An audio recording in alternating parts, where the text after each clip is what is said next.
Well, I'm finally going to get around to doing this video of the fountain in operation down here in Florida. It's been a while, but I told you I would do it. So let me grab the camera and we'll go outside and we'll see what this fountain looks like as the sun is setting. Hold on.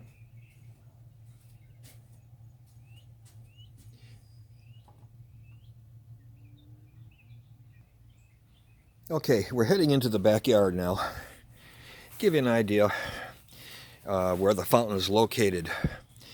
You can see there right in front of us, and you can probably tell by the lighting that the sun is setting down here. And quite a few people have had some questions about the fountain. I want to clear up one thing first of all. You might say, well, wait a minute, if you've seen my other videos, this does not look like the other videos. Well, this is because I have the exact same fountain down here at our home here in Southwest Florida in a place this is called Rotunda West. So this fountain is exactly the same as the one up north, except it's down here in house number 2. Now you say, hey, wait a minute.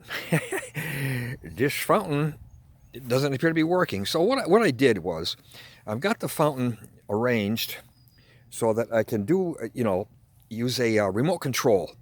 So first of all, let me turn on the remote. Hold on. And here it comes. There are 2 plugs in the back. One plug is for the pump, and the other plug is for the LED lighting. And I've got the LED lighting on a separate circuit. Now, some people are wondering, how much water do I put in the thing? Well, let me get in here close. And I try to fill it up so that bottom bin down there, the bottom pool I call it, is just about ready to overflow. So you can see that it's just about right. Now let me hit the spotlight. Hopefully you'll be able to see a difference. Okay, that's the spotlight and also the LED lighting. Each one of the, I call them the pools, has LED lightings in it. Okay, so that's with the lighting, and there's without the lighting. Okay, oh yeah, one little thing.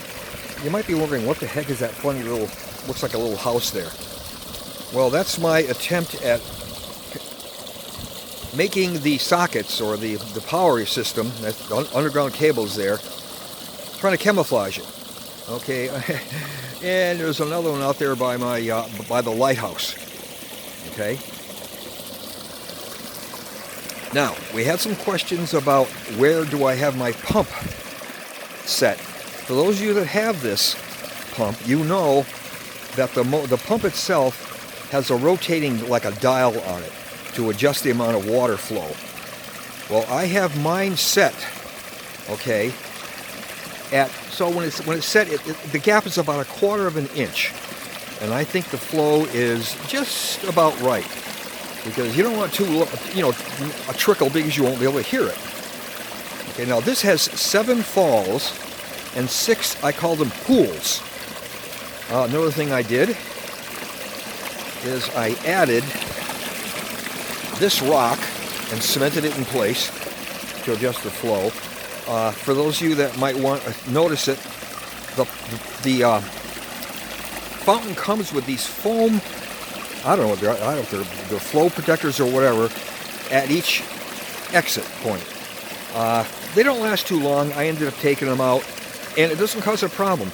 One thing you got to be very, very careful of is when you set this thing up, you've got to make sure that the ground is absolutely level.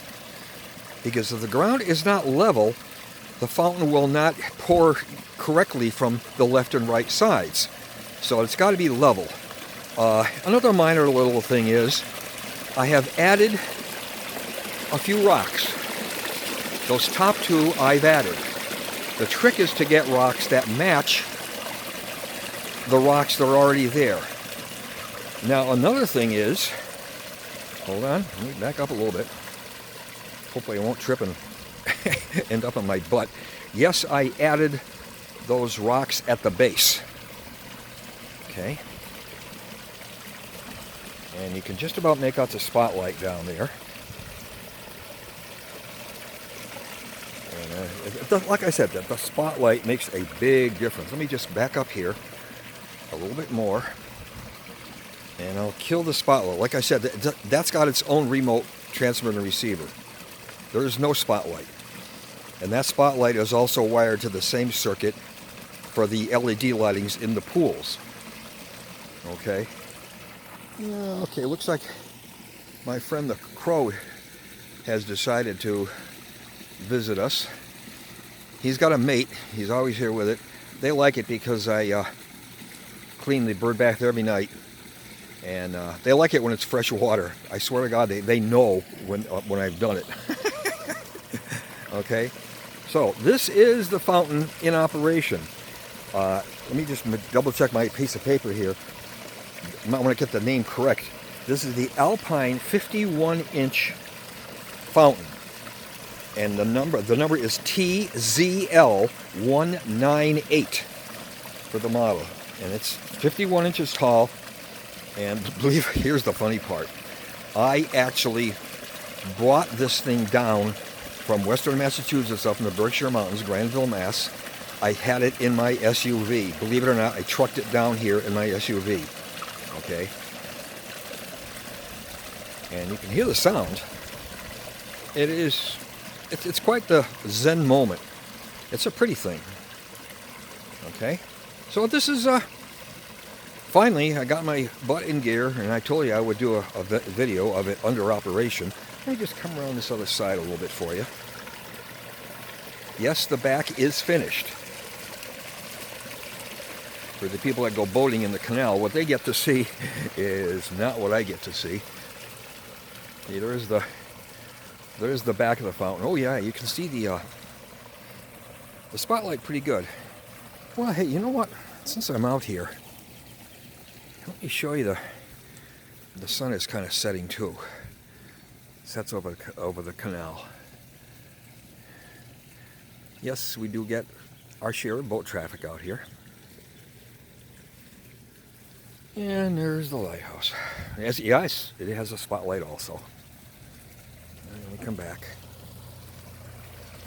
So as promised, I suppose better late than never, there is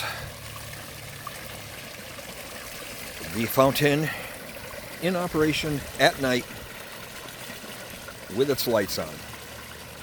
It is really peaceful, and I love it both down here and back home in Western Mass. I don't know if I said it or not, but I'm down here in Southwest Florida. Okay, and as I mentioned, the place is called Rotundo West. Okay. Well, folks, listen, that's it. Stay safe out there. Stay healthy. And enjoy your fountain if you're going to be getting one like this. Okay. Signing out. So long.